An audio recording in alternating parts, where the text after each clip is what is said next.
Okay, last day of the year. I think this is episode 19.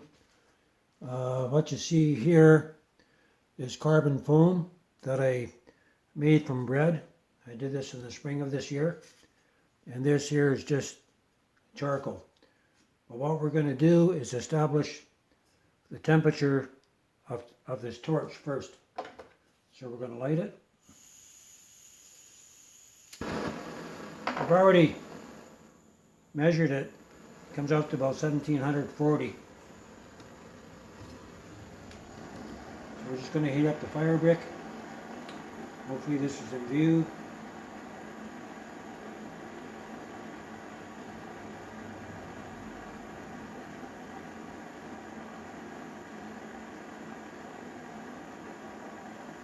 $17.50, as you can see, $17.50 there. So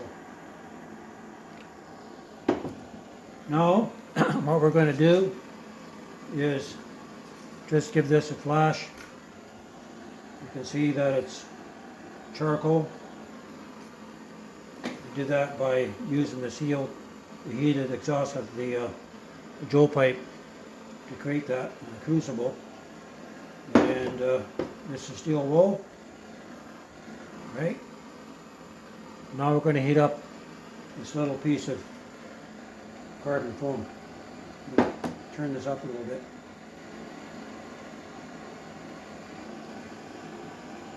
It has the tremendous ability to absorb heat and also to release heat. And there's no, I can't put a current through it. I can't measure the ohms on it. It's ohms neutral. So we have a temperature reading. It's pretty hard to get both dots on it.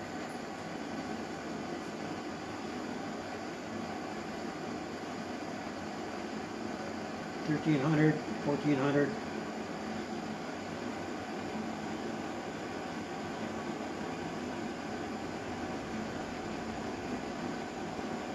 So it's not absorbing as much as the firebrick.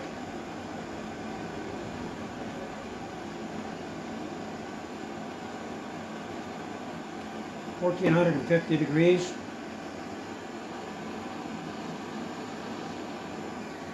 The cool thing about it, that's a little bit of the gasification that's coming off. I can pick it up like this, and it's, you know, I can't even feel the heat from that. So if I take another temperature, the heat's already dropped down to 400 degrees. It's already lost more than half its heat.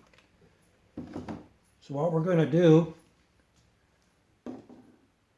this here is a coffee can of, I think I had 1,000 grams of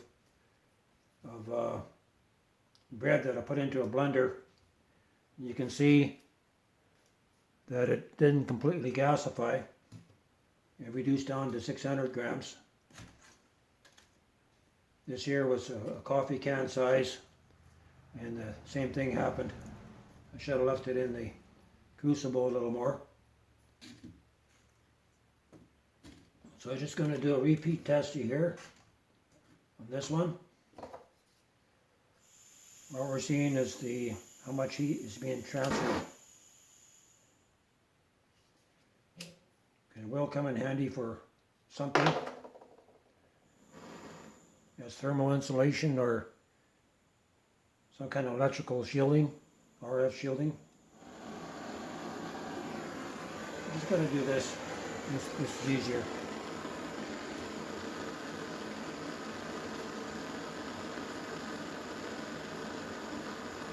Not even feeling the heat. Just nothing.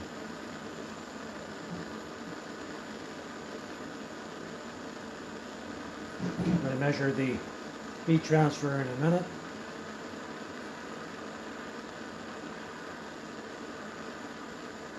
I could do this all day and I don't think the heat will transfer that much. I'll stop it there. Oh, it stinks. So we're getting 82 degrees. So maybe 20 degrees has, come through. We're going to do one final test. And I'm actually going to reverse this. I'm going to put this piece of Kleenex down. Flatten it out. I might get some heat transfer through this because this is not fully converted into carbon foam. Take a temperature, 70 degrees, and start up the torch. I'm hoping that I'm recording here. Yeah, I am. So here we go.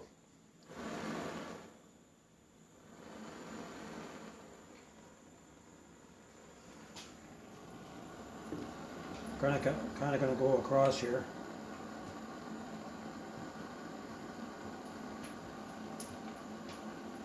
$1100 degrees. 1200, 1240.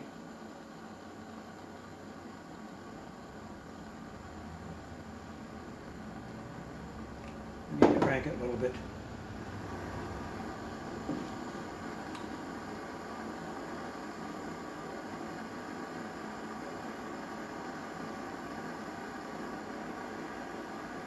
$1300. It's not absorbing as much as the K2300 firebrick. $1400. Just gonna move it across.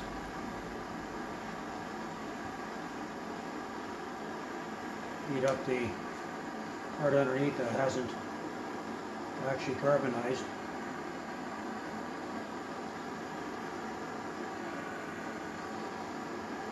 You can see some of the vapors coming off.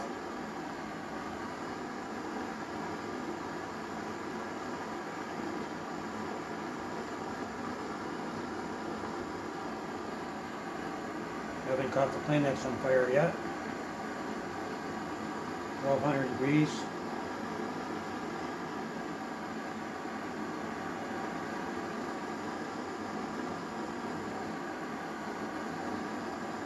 Okay, it's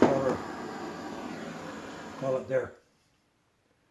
So part of it's been, still gasifying. Take this off. Not even burnt underneath. Got 103 degrees. 99 degrees where it was carbonized, and where it wasn't carbonized, a few degrees higher. Take this off. Put this down. I'm going to measure the backside. 99 degrees, 105 degrees in the center. And then it drops off to about 90 degrees. Now let's measure the hot side. Not even warm. I can't even feel the heat with my fingers. But when it cools, you do see the, it does tend to fracture because it cools so fast. It's already cooled down from about 1250, 1300 degrees down to,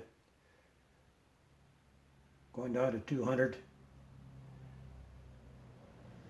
220 in the center. Part that it didn't heat, it's about 150. So it's cooling off quite rapidly. So probably cools faster than it takes to heat up. Now, application.